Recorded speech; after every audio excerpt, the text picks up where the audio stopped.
Lintas langsung dari berita RTM bersama saya Nurul Fazliana binti Zakaria, pembentang pada hari ini dari kuliah S3.06 akan membentangkan berita panas pada hari ini, iaitu Sumbang Mahram membawa padah. Okey, baik. Sebelum kita pergi dengan lebih jauh lagi, kita akan tengok satu persatu dari segi isi kandungan apa yang akan kita bahaskan, apa yang akan kita ulaskan pada hari ini tentang berita terkini. Okey, baik. Yang pertama, kita akan pergi kepada pengertian Sumbang Mahram. Yang kedua, kita akan pergi kepada punca-punca berlakunya Sumbang Mahram ini. Seterusnya, apabila berlakunya Sumbang Mahram, pasti akan ada kesan-kesan yang buruknya. Dan juga yang terakhir, kita akan pergi kepada langkah penyelesaian, macam mana kita nak tangani jenayah ini. Yang kedua, yang seterusnya, kita akan pergi kepada kesimpulan. Baik, yang pertama kita akan pergi kepada pengertian Sumbang Mahram. Kita pergi kepada pengertian Sumbang Mahram. Sumbang Mahram merupakan zina yang dilakukan oleh seseorang yang ada pertalian darah ataupun nasab keturunan. Okey, jadi dan perkahwinan antara mereka ni adalah tidak sah di sisi undang-undang atau dilarang oleh adat resam dan juga agama. Sebab itulah kita panggil Sumbang Mahram, sebab mereka ni ada pertalian darah dan perkahwinan mereka pun adalah tidak sah. Jadi mereka tidak boleh berkahwin kerana mereka ada pertalian darah. Jadi bila mereka melakukan hubungan zina, maka kita panggil dia sebagai Sumbang Mahram. Okey, baik. Kita pergi kepada punca-punca kenapa berlakunya Sumbang Mahram. Okey, saya ada senaraikan di sini 3 antara puncanya. Yang pertama adalah kelemahan iman, iman yang lemah. Okey, yang kedua, kurang didikan agama ataupun kefahaman agama ni kurang. Okey, yang ketiga adalah pengaruh media massa. Okey, seterusnya kita akan pergi kepada satu persatu daripada punca yang berlaku ini.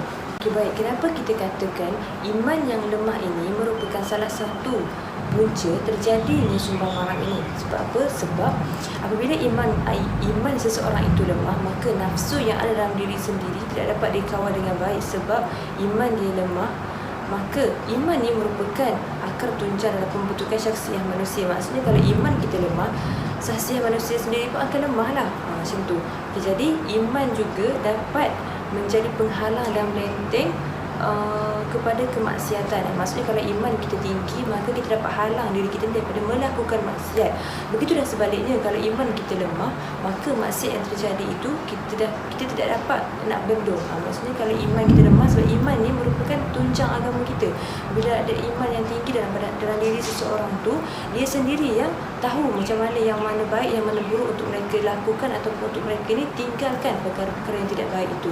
Sebab itulah kita katakan iman ini merupakan salah satu punca kenapa berlakunya Sumbang Mahram itu, iman yang lemah itu. Seterusnya, kurang didikan dan kefahaman agama. Sebab apa kita katakan sebagai perkara ini merupakan salah satu punca juga? Kerana kalau kita tengok iman, didikan dan kefahaman agama ni kita katakan sangatlah penting. Sebab apa? Sebab pengetahuan agama ni merupakan satu perkara yang wajib untuk kita tahu. Bila kita tahu tentang agama, maka kita akan tahu Sumbang Mahram merupakan perkara yang tidak baik dan sangat dilarang oleh agama. Maka kalau kita tahu macam tu, takkan kita nak buat. Semestinya orang yang lakukan perkara maksiat ini, dia sendiri tidak tahu dan tidak faham agama itu sendiri. Sebagai contohnya, ada satu kisah yang saya tengok dalam Google ataupun dalam kajian-kajian yang telah dilakukan dulu-dulu. Ada mengatakan bahawa seorang ibu sendiri tidak pernah menghalang suaminya untuk berzina dengan anaknya sendiri, sedangkan anak dan ayah merupakan keturunan dan mereka merupakan, orang kata, ada pertalian darah. Jadi kita patut halang. Sebagai seorang ibu pun, seorang ibu sendiri kena halang. Tapi di sebaliknya, ibu ni sendiri tidak halang kerana dia sendiri pun tidak faham agama dan dia katakan perkara itu tidak salah. Jadi sebab itulah berlakunya Sumbang Mahram ini. Yang paling popular lah saya katakan kerana pengaruh media massa. Kalau kita tahu media massa ni, kalau tengok sekarang ni, media sosial ni boleh katakan setiap umur daripada kecil sampai ke orang tua, semua terlibat dalam media sosial ni. Sebab itulah kita katakan pengaruh media massa ni sangatlah bahaya. Contohlah gadget-gadget yang kita berikan kepada anak-anak kita, kepada adik-adik kita untuk main game dan sebagainya. Mereka pun boleh juga untuk tengok video-video pornografi. Sebab apa? Sebab perkara tu di hujung jari mereka je. Mereka boleh search, boleh tengok sendiri. Dan bila mereka tengok, mereka akan ada perasaan nak buat juga, mereka ada perasaan nak lakukan juga perkara tersebut. Sebab itulah mereka akan lakukan perkara-perkara yang tidak baik ni. Sebab apa? Sebab bila mereka tengok mereka ada rasa nak buat, mereka ada rasa ingin melakukan perkara itu, maka orang yang terdekat yang ada dengan mereka adalah adik, abang, ayah. Maksudnya dia akan lakukan perkara ini bersama dengan orang yang ada pertalian darah dengan mereka. Sebab tu kita katakan sebagai sumbang mahram ini terjadi dalam keluarga kita sendiri, sebab kita tak bendung dengan baik. Untuk kesan sumbang mahram yang terjadi ini adalah kita terbahagi kepada 3 perkara, iaitu kesan terhadap mangsa sendiri, kesan yang kedua terhadap keluarga mangsa, dan kesan yang terakhir yang ketiga adalah kesan terhadap masyarakat sekeliling. Okay, baik, kita akan pergi juga satu persatu kesan antara mangsa, keluarga dan juga masyarakat. Kita pergi kepada kesan-kesan yang berlaku terhadap mangsa. Okey, mangsa sumbang mahram ni dia akan ada rasa yang berbagai lah, kita katakan. Contoh yang pertama, dia akan ada rasa malu dengan orang lain. Okey, so dia akan rasa terhina, dia rasa dia sangatlah hina, walaupun hakikatnya mereka ni tak bersalah pun. Sebabnya kadang-kadang ni mereka ni terpaksa. Contohlah seorang anak tu, dia terpaksa melakukan hubungan sulit ni dengan ayah dia. Sebab apa? Sebab ayah dia sendiri yang nak perkosa dia. Dia tak tahu dan dia tak faham. Sebab kadang-kadang budak tu kecil lagi kan, anak dia kecil lagi, tapi terpaksa merelakan walaupun dia tak tahu pun apa yang dia buat tu. Tapi sebab ayah dia yang nak buat, jadi dia terpaksa, orang kata, menghormati ayah lah contohnya kan. Jadi bila dia dah besar, dia dah tahu sumbang mahram ni salah, dia akan hilang kepercayaan kepada abang dia, kepada ayah dia. Sebab dia anggap ayah dengan abang ni adalah pelindung dia kan. Tapi sebaliknya mereka ni memperkosa adik sendiri, memperkosa anak sendiri. Jadi dia akan hilang rasa percaya dekat lelaki. Apatah lagi lelaki dekat luar sana kan. Kalau lelaki dalam family dia pun dia tak boleh nak percaya. Okey, yang seterusnya, dia akan kurang keyakinan diri dan juga kemurungan. Sebab apa? Sebab dia rasa macam diri terkotor, diri dia dah jijik dah. Dia akan rasa macam dia buat salah yang sangat besar. Sebab ialah benda tu perkara yang terkutuk kan. Jadi dia akan rasa kuranglah keyakinan. Dia akan rasa macam murung. Dia akan rasa macam nak duduk seorang-seorang, tak nak jumpa dengan semua orang. Macam tu lah, lebih kurang. Dan dia akan kurang bergaul dengan orang sekeliling, dengan ahli masyarakat. Sebab apa? Sebab perkara ni berlaku merupakan kisah silam, akan jadi kisah silam, dan akan jadi, orang kata apa, titik hitam lah dalam sejarah hidup dia tu, menjadikan diri malu dengan orang lain sebab dia dah buat perkara yang salah. Kalau kesan kepada keluarga pula macam mana? Okey, confirm lah kan, sesungguhnya memang akan semestinya lah dalam keluarga tu bila dah berlaku perkara-perkara macam ni, memang akan retaklah hubungan kekeluargaan tu akan lebih renggang lah, kita katakan. Sebab apa? Sebab ialah dalam family sendiri pun dah berlaku perkara macam ni. Macam kita expect benda ni akan berlaku, tapi berlaku kan. Jadi kita akan kurang percaya dekat ayah, dekat mak, dekat mangsa sendiri pun. Kita akan rasa macam mereka ni tergamak buat perkara macam tu kan. Macam tu lah contoh kan.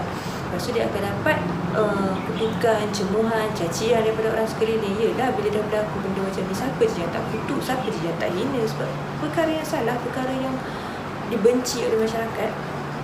Okay, maruah diri mereka pun akan tercela di sisi masyarakat. Sebab masyarakat ni akan pandang serong lah dekat family mereka ni sebab lakukan sumbang mahram. Maksudnya sumbang mahram ni nak katakan bukan jarang-jarang lah berlaku kan. Jadi bila dah berlaku, maksudnya memang sangatlah, kita katakan sangat hina lah bila berlaku tu. Jadi orang pun akan pandang serong, akan pandang hina terhadap mangsa-mangsa tu. Pergi pula kepada kesan terhadap masyarakat. Okey, kesan terhadap masyarakat. Kalau kita tengok kan, perkara-perkara yang buruk-buruk macam ni selalunya berlaku dalam kalangan orang Melayu. Jadi bila dah berlaku dalam kalangan kaum Melayu ni, maka China dengan India pun akan pandang serong lah. Dan kita pun membuatkan perspektif mereka ni negatif terhadap kaum kita sendiri. Jadi macam tu lah kesan dia.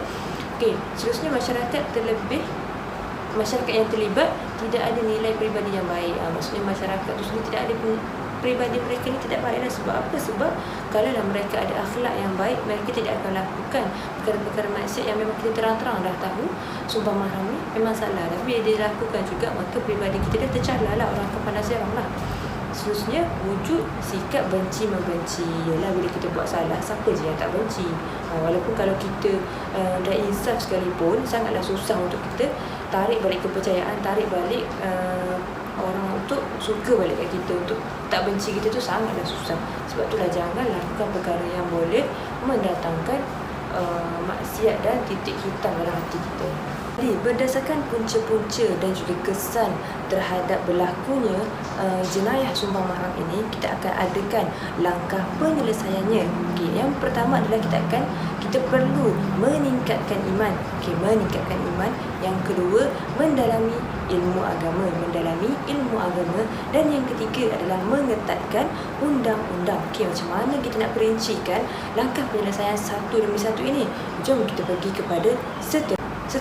Yang terakhir sebelum kita pergi kepada rumusan, kita tengok pula kepada langkah-langkah macam mana kita nak selesaikan perkara yang berlaku ini, iaitu maksiat sumbang mahram. Okey, yang pertama kita perlu meningkatkan iman. Okey, mangsa sendiri ataupun orang yang melakukan tu perlu meningkatkan iman. Macam mana? Dengan mempertingkatkan ketakwaan dia kepada Allah Subhanahu Wa Taala. Takwa ni apa? Iaitu takut kepada Allah. Bila kita takut kepada Allah, kita akan takut untuk melakukan kesalahan, apatah lagi maksiat sebegitu rupa, kan. Okey, Imam At-Tirmizi mengatakan tidak berzina seseorang penzina ketika dia berzina sekiranya iman ada dalam hatinya. Maksudnya nak kata ni, iman yang merupakan tunjang dalam diri kita ni. Kalau kita ada iman, kita tak akan berzina. Maksudnya kalau kita ada iman, kita tak akan buat perkara-perkara yang salah di sisi Allah itu. Okey, jadi macam itulah kita perlu meningkatkan. Macam mana nak meningkatkan iman?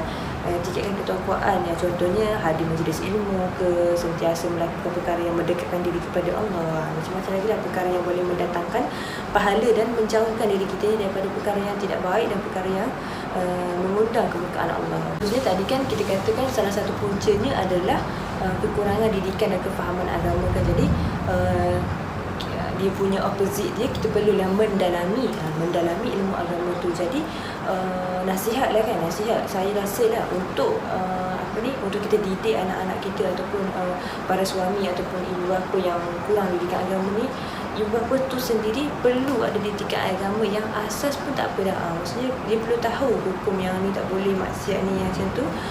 Dan anak-anak ni perlu dididik oleh ibu bapa itu sendiri untuk sentiasa mendalami agama. Sebab apa? Sebab kita tahu agama ni merupakan nombor satu dalam kehidupan kita ni. Walaupun sibuk bekerja ke, mak ayah ke apa, kan, tapi perlu ada agama dalam hati, agama dalam diri anak-anak dan semuanya, supaya keluarga tu sendiri akan hidup dengan sakinah dan mawaddah dan terlindung daripada perkara-perkara yang tidak diingini, contohnya sumbang mahram dan sebagainya tu, kan. Jadi kita dapatlah didik anak-anak, di samping didik juga diri kita sendiri ni untuk sentiasa mendekatkan diri kepada Allah. Itu saya selit juga macam anak-anak perempuan pun perlu juga untuk orang kata apa ni, menutup aurat dengan baik. Maksudnya walaupun di dalam rumah, perempuan ni perlu menutup aurat dengan baik. Contoh nak pergi mandi ke, janganlah berkembang sangat depan ayah atau depan abang-abang, kan. Sebab kita tak tahu orang lelaki nafsu dia ada 9. Jadi bila-bila masa dia akan ada rasa nafsu terangsang untuk buat apa-apa. Tak kisahlah perempuan mana yang ada depan mata mereka, kan. Jadi macam tu dah sedikit sebanyak kita perlu mendalami agama. Penting dalam negara kita, setiap negeri lah, kan, perlu mengetatkan undang-undang. Sebab apa? Hukuman yang lebih berat perlu diberikan kepada jenayah seksual. Sebab apa? Sebab kalau kita tengok sumbang mahram ni merupakan salah satu kes ataupun jenayah yang sangatlah orang kata tidak bermoral, kan. Jadi pihak yang bertanggungjawab ni perlulah meningkatkan ataupun memantapkan, mengetatkan undang-undang supaya mangsa-mangsa ni ada rasa insaf. Akan datangkan rasa insaf dan mereka rasa nak tinggalkan jenayah macam ni. Sebab apa? Sebab takut kepada undang-undang dan takut kepada Allah Subhanahu Wa Taala. Seterusnya, contohlah kita perlu bagi kaunseling ke, atau kita bagi orang kata apa ya, macam kaunseling ataupun nasihat-nasihat kepada mangsa-mangsa tu, supaya dia tahu perbuatan dia tu salah dan tidak akan mengulanginya lagi, kan. Mungkinlah kalau dia buat kali pertama tu salah, lepas tu kita tegur dia, dia dah dapat terima hakikat yang sebenarnya apa yang dia buat tu salah. Mungkinlah masa dia buat dia macam kata apa, ialah nafsu, kan. Nafsu kita ni mempengaruhi diri kita ni. Contohnya kita boleh juga memberikan hukuman, contohnya penjara ke ataupun buang negeri, yang hukuman-hukuman yang setimpal supaya dia rasakan yang dia buat tu perkara yang sangatlah terkutuk dan sangatlah tidak wajar. Jadi bila dia takut macam tu, jadi dia akan sekurang-kurangnya akan mendidik diri dia ni untuk tidak melakukan perkara-perkara maksiat macam tu lagi. Jadi sekian sahaja daripada saya pembentang Fazliana tentang sumbang mahram, iaitu kita pergi kepada pengenalan tadi kan, lepas tu kita pergi pula kepada punca, kesan dan juga cara-cara penyelesaian. Jadi begitulah sedikit sebanyak jenayah sumbang mahram ni membawa padah. Kalau kita tengok pun, saya sendiri pun tak sangka juga bila kita dah Google dekat dalam internet tu, barulah kita tahu yang sebenarnya sumbang mahram ni ramai yang tak tahu perkara itu salah, ramai yang orang kata apa, seronok melakukan perkara itu, sedangkan benda tu salah tapi dia tak tahu. Macam itulah dikatakan, sebab itulah kita perlunya mendalami ilmu agama ni, dan kita perlu tahu apa yang salah, kenapa dia salah. Jadi sebab itulah bila kita dah tahu kan macam sumbang mahram ni kenapa dia salah, sebab ada pertalian darah, bila ada pertalian darah tak boleh kahwin. Macam itulah bila kita dah tahu perkara tu, mungkinlah dalam diri kita ni akan berfikir untuk bila nak buat sesuatu, ada rasa nak berfikir kenapa tak boleh buat, kenapa boleh buat. Sebab itulah pentingnya mendalami ilmu agama ni untuk kita bezakan yang mana baik dan yang mana buruk. Sekian, wabillahi taufiq wal hidayah. Wassalamualaikum warahmatullahi wabarakatuh.